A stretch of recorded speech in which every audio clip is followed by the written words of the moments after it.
Rahayu, rahayu, rahayu. Apa kabar semuanya? Saya harap kalian tetap dalam keadaan sehat dan bahagia ya. Nah, hari ini saya sedang berada di salah satu situs cagar budaya. Ya, ini dari zaman prasejarah. Di kawasan Kuningan, namanya situs prasejarah Cipari. Nah, pembahasan kita kali ini saya mau membahas tentang turunnya sang kesatria bersama Aji Saka.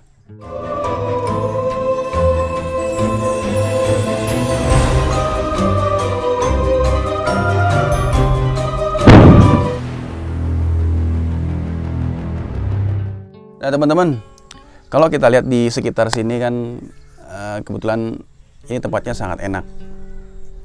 Dan ini ada pundan-berundak, batu-batuan, peninggalan situs prasejarah di zaman istilahnya zaman batu. Ya, kalau tadi saya lihat di dalam museumnya sendiri, di sana tertulis kisaran 1000 tahun sebelum Masehi. Dan di sini masih banyak ditemukan peninggalan-peninggalan di mana kapak batu, ya, semua masih menggunakan bebatuan, dan ada peti kubur yang terbuat dari batu juga. Nah, silakan lihat sekitarnya. Di sini hawa cukup enak dan saya merasakan energi juga cukup bagus. Ya, silakan yang bisa melihat kegaiban, silakan lihat di sekitar sini ada apa aja. Nah, sebelum saya melanjutkan tema kita hari ini, saya ingin memperkenalkan daerah sini juga sedikit sebentar, karena memang ini adalah salah satu peninggalan prasejarah yang kita miliki. Ini cuma bagian kecil yang kita miliki ya. Masih banyak lagi di luar sana peninggalan-peninggalan prasejarah ya. Di atasnya sejarah. Artinya kalau sejarah kan kita bicara mengenai kerajaan yang leluhur ya. Itu kan masih zaman-zaman klasik. Nah, ini zaman masih orang bilang mengenal tentang dinamisme dan animisme ya. Yang ada yang bilang nomaden, ada juga yang sudah menetap. Nah, ini katanya sih di sini penduduknya di masa itu sudah mulai menetap di sini ya. Nah, melanjutkan tema kita hari ini mengenai sang kesatria turun bersama Aji Saka. Jadi, kenapa saya bilang begitu? Kita lihat keadaan di negara kita ini, khususnya dunia pada umumnya ya. Apa sih yang sedang krisis saat ini sebenarnya? Kalau saya perhatikan sendiri, menurut saya yang sedang krisis di negeri kita ini adalah pertama adalah krisis sejarah, ya, di mana sejarah kita banyak yang dimanipulatif dan juga banyak sekali inti-inti dari sejarah itu kita tidak diberitahu. Yang diberitahu ke kita hanyalah ampas-ampas dari sejarah itu saja. Lalu kita krisis juga mengenai keyakinan. Karena apa? Karena kita lihat sendiri banyak sekali yang masih merasa paling benar. Ya, agama A menawarkan surga, agama B menawarkan surga, agama C juga menawarkan surga, agama D juga begitu, sama saja. Dan nama Tuhannya semua berbeda. Ini kan adalah salah satu yang kita dapat kaji bahwa masih banyak yang merasa paling benar. Ya, artinya di sini banyak orang yang tentunya bingung mana sebenarnya Tuhan yang sebenarnya, padahal Tuhan itu satu. Ya. Nah, ini menurut saya krisis keyakinan. Lalu apalagi yang sedang krisis sekarang ini? Krisis tentang perekonomian itu pasti. Ya, padahal di negeri kita sendiri ini kaya akan segalanya, sumber daya alam kaya, lalu sejarah juga kita kaya, budaya apalagi.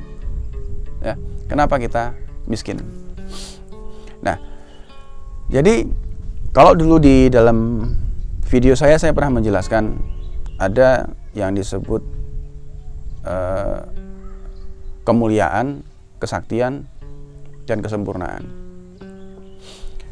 Sekarang ini yang sedang krisis yang sangat luar biasa menurut saya adalah krisis kesempurnaan atau keyakinan. Ini dalam bidang kepercayaan kita terhadap Tuhan. Ya. Kalau yang lainnya ini nanti akan mengikuti sebenarnya, kemuliaan sama kesaktian ini akan mengikuti. Pada intinya, karena orang sudah krisis akan keyakinan ini, akhirnya beranggapan bahwa yang benar adalah yang sakti, yang memiliki karomah itu sudah benar. Buktinya dia memiliki karomah, akan begitu akhirnya. Lalu kemuliaan juga begitu sama. Orang yang memiliki harta, tahta, berarti dia yang sukses, dia yang benar. Ya, berarti dia yang diberkahi oleh Tuhan. Ya, ini akan selalu begitu. Artinya kita krisis tentang keyakinan kesempurnaan atau krisis tentang ilmu Tuhan yang sejati. Ya. Nah, kenapa saya bilang begitu? Dan akhirnya inilah yang harus kita kaji secara mendalam. Sebenarnya satria yang mana yang kalian tunggu? Yang membawa yang mana? Ya. Apakah yang membawa kesaktian? Apakah yang membawa harta? Apakah yang membawa tentang ilmu kesempurnaan? Dan sekarang ini kita lihat keadaannya seperti apa. Dan itulah nantinya akan muncul salah satu dari ini. Artinya kesatria yang akan muncul adalah ada 3. Yang membawa kesaktian, atau yang membawa kekayaan atau kemuliaan, atau yang membawa ilmu kesempurnaan. Tapi kita lihat sebenarnya sekarang ini kondisi alam semesta ini lagi seperti apa.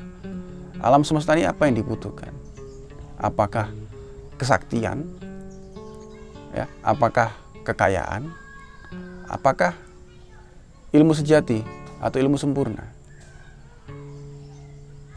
Ya, kalau hanya yang dibutuhkan adalah mengenai kesaktian, teknologi, kehebatan segala macam, termasuk dalam kesaktian.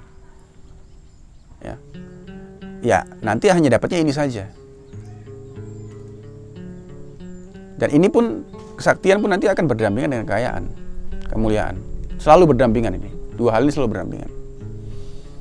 Kalau yang diharapkan yang muncul itu nanti akan membawa kemuliaan, ya udah cukup dapat kemuliaan saja. Orang yang mulia nanti pasti akan bisa membeli kesaktian. Sangat mudah 2 hal ini. Tapi yang sempurna tidak akan pernah kalian dapatkan. Nah, artinya di sini kalau kita lihat dari kondisi alam, kita harus teliti sebenarnya yang mana yang kita tunggu. Kalau yang ditunggu 2 hal ini tidak akan muncul. Tapi kalau yang ditunggu yang membawa kesempurnaan pasti akan muncul. Ya.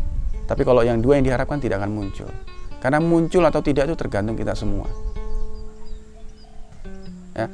Sedangkan yang membawa kesempurnaan ini sudah ada tapi tidak digubris.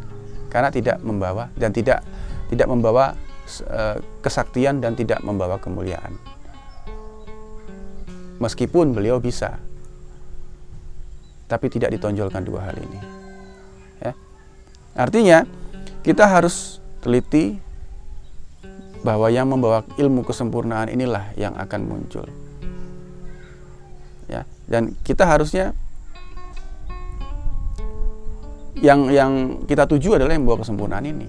Nah, makanya kenapa saya bilang turunnya sang kesatria bersama Ajisaka. Ajisaka itu apa sebenarnya? Ini menurut saya adalah Ajisaka itu adalah bentuk sanepan bahasa. Apa itu? Ajaran ingsun saking kahyangan. Ya. Ajaran sejati yang dari Tuhan yang akan membenahi segalanya. Ya, membenahi dari mana? Dari ajaran, dari keyakinan seseorang, dari keyakinan setiap umat manusia. Keyakinan yang dibenahi, dia tidak membawa ajaran baru, melainkan membenahi ajaran yang sudah banyak berbelok.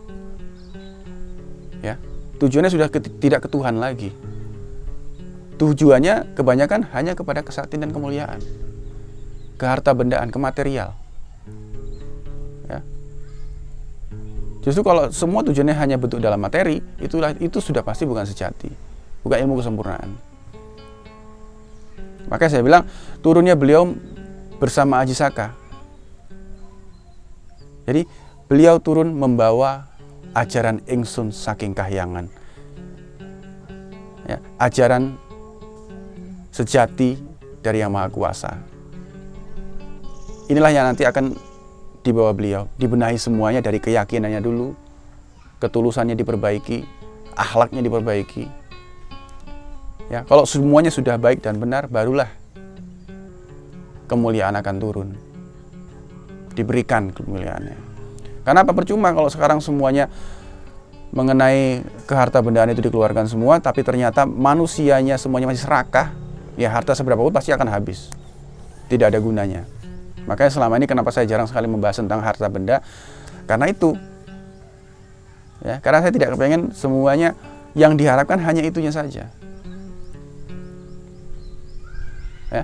Harusnya kita semua membenahi diri dulu. Makanya beliau turun bersama Aji Saka, ajaran Engso saking kahyangan, ajaran sejati dari Sang Gusti tadi ya, pencerahan ilmu kesempurnaan. Maka dibenahi semua keyakinannya, dibenahi semua akhlaknya, tujuannya kemana? Kepada Tuhan yang maha suci ya. Baru setelah itu kalau semuanya sudah benar, sudah baik, tidak serakah lagi, ya barulah kemuliaan akan diberikan. Tidak melulu hanya dalam bentuk emas. Banyak yang dimaksud emas itu juga banyak. Emas itu kan yang membuat berharga siapa sih? Yang membuat berharga emasnya manusia sendiri. Padahal semuanya ini adalah bisa berharga nantinya. Tumbuh-tumbuhan, bahkan tanah, ya, air pun sangat berharga. Sebenarnya kalau mau dianggap berharga, ya kenapa hanya emas? Ya. Jadi turunnya beliau nanti akan membenahi ajaran-ajaran yang sekarang sudah banyak berbelok. Akan dikembalikan lagi ke ajaran yang sebenarnya. Ya. Ke ajaran ajaran Engsun saking kahyangan itu deh. Ya. Yang benar-benar tujuannya kepada Tuhan yang Maha Suci. Ya. Jadi kita harus teliti. Makanya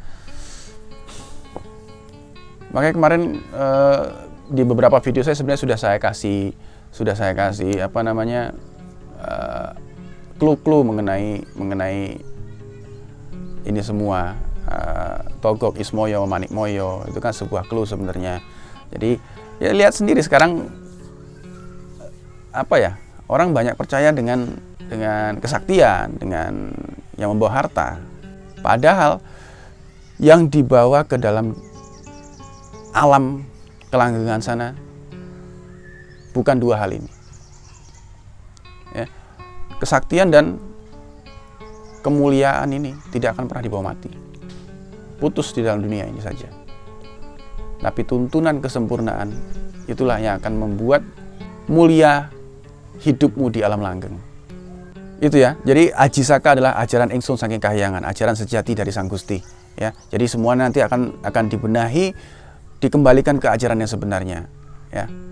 Ya sekarang kan menurut saya sudah banyak belok dari yang sebenarnya. Ulah siapa? Ya ulah nafsu manusia sendiri ya. Jadi mudah-mudahan video singkat ini bisa membuka pikiran kita untuk dapat berpikir lebih jernih, dan saya juga tidak merasa benar apa yang saya katakan. Mudah-mudahan ini bisa jadi bahan referensi untuk berpikir dan merenung ya. Saya juga tidak merasa benar apa yang saya katakan. Itu aja hari ini ya. Rahayu, rahayu, rahayu.